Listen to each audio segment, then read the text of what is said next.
Di ba si Bonnie yan, yung crush mo nung poli science, natin? Subject before? Excuse me, secret ex? Why is he being chummy with that little person? Close ba sila? Mukhang naunahan ka pa ata eh. God, girl. So, what's your next class? Wala na akong class today. Pinapa-attend lang kami ni Dean dun sa lecture seminar on criminal law sa AVR. Oh, kayong batch 2. Kami kasi yung batch 1 at kaninang umaga, umattend kami sa lecture seminar na yan. And advice ko lang, watch out for the resource speaker. Napaka-terror. Manakot ba? Seryoso ako. Kanina kasi, yung dalawa kong kabrat, supalpal sa kanya. Kaya magpaka-low profile ka lang para hindi ka mabuga ng apoy. Sige, tatandaan ko yan. Anyway, got to go. Meron pa kaming group meeting. Nice meeting you, Rilet Matias. Nice meeting you din, Bonnie. Sige.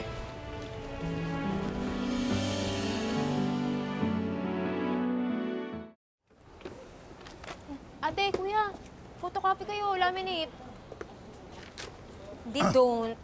Ay, bibigyan namin kayo ng discount. Murang-mura lang. Sige na. Uy, Emong! Anong discount yung sinasabi mo dyan? Ha? Ano na lang matitira sa atin, Aber? At saka anong yung pambabayad natin dito sa pagkataas-taas na kuryente? Ay, buhay. Talagang napakaliit ng kita natin dito. Talagang tutumal tong pwesto natin. Eh, tingnan mo, oh. Oh, ayan. Pagkarami-rami ng mga kakumpetensya natin dito. Aba, Emong, ang lagay ba? Talaga bang aasa na lang tayo dito sa lahat ng mga paninda ko palagi, ha? Hindi joke, ha? Ang pagpasan ko sa inyo itong nakaraang buwan, magpasa hanggang ngayon. Masyado kasi kayong bilib na bilib dyan sa lilit na yan. Ang taki mong pagkaliit-liit, pero ang tao-tao makipag-away, ha? Oh, kung napakiusapan lang ba niya ng maigi si Mrs. Motinola, yung asawa ni Mang Oscar? O di malamang, ha? Naisalba natin yung pwesto natin at saka yung dati nating tinitirhan at hindi nakulong yung ate ses mo.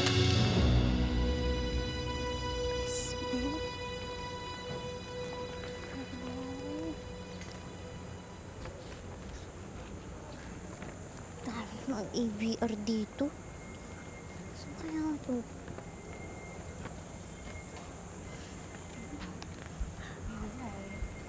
Ay! Hi, classmate! Oh, it's you!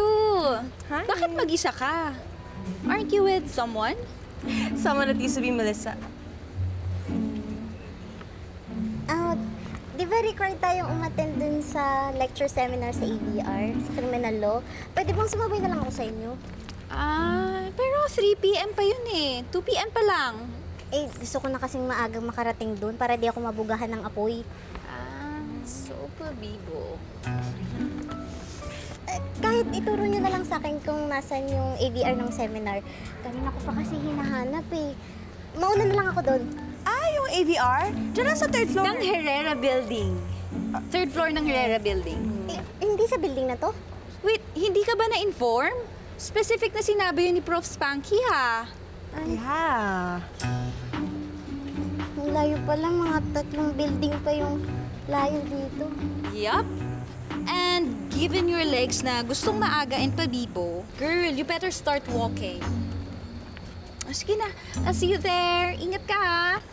Sige, salamat. Bye! Niligaw mo pa talaga, ha? Girl, binibiro ko lang naman siya, no? It's a prank between colleagues. And if she's really that smart and promising like what the professors say, she'll find her way. Or not. Alam mo, make sure mo na strong ang defense mo. At hindi lang jealousy ang motibo mo.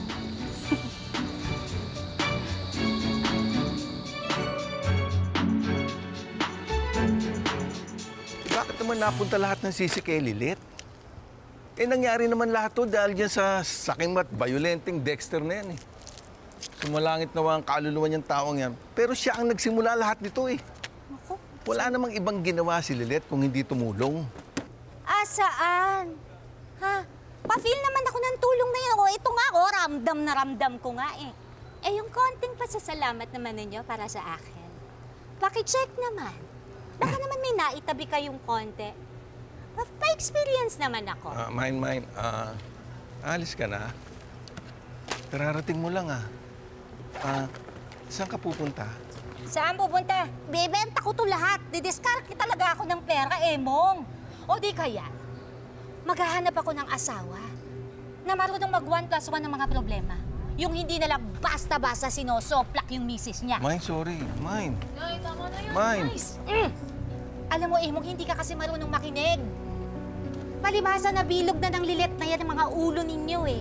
Tapos kayo naman, pinapalaki nyo yung ulo. 'Di ba? Ang lakas-lakas ng loob. Tingnan nyo. Palaging wala sa lugar ang pagiging palaban. Wala sa hulog. O tapos ano, gusto maging abogado? Paano? Pagdagpagawa dito sa rekto ng diploma niya? Kung palagi siyang magmamalaki ng ganyan, mas lalo siyang mamalitin ng mga tao sa paligid niya. Alis na nga ako, hindi kayo masayang kabanding. Nay. Miss you. Ano yung AVR dito sa Herrera?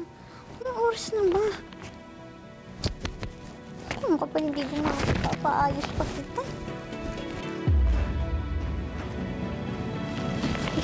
Ito ako talaga na fake news ng mga meme girls na yun.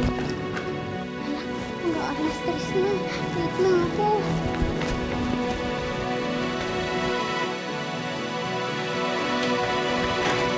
Sorry po. Kuya, ito po ba yung Herrera AVR? Sabi po dito daw po yung seminar about criminal law sa mga law students po, yung 3 p.m. Kapag seminar po ng mga Tagalo, doon po yung sa may joke ng main building, ABR. Hindi po dito. Galing na po kasi ako dun eh. Sabi po ng classmate ko, hindi daw po dun. Kasi sa kanya pa ako nagtanong. Mukhang maliit na ako.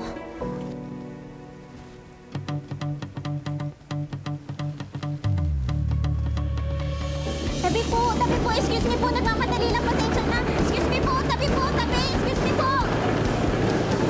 So actually, this is what I was discussing to you about. Aray! Sorry po. Sorry po.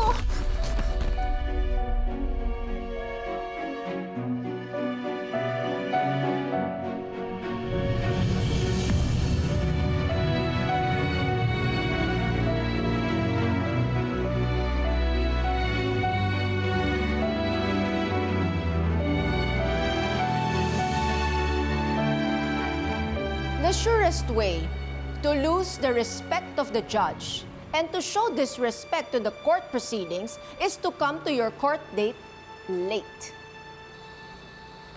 Ma'am, sorry po. Nahirapan po kasi akong hanapin yung AVR eh.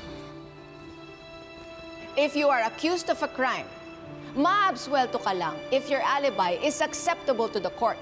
In this case, hindi ko tinatanggap ang palusot mo. How can you learn court etiquette kung dito pa lang sa ating lecture seminar ay late ka na? Please leave my class. Are you okay? May mabit po sa akin. Sasaktan niyo po ako. I think dapat ka namin dalhin sa ospital para ma-make sure natin na wala talagang problema sa'yo.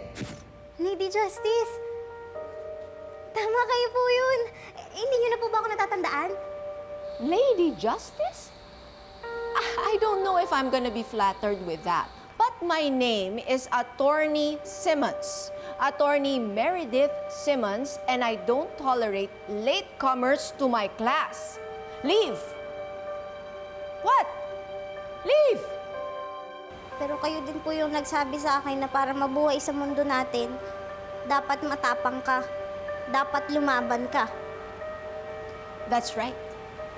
You should know your worth para hindi ka aabusuhin. Kaya hayaan niyo po sana akong ipagtanggol yung sarili ko. Oh, Lilet, you just turned this boring lecture very exciting. So, okay, defend yourself. But please don't waste our time. Kaya po ako na late dahil may nagligaw po sa akin.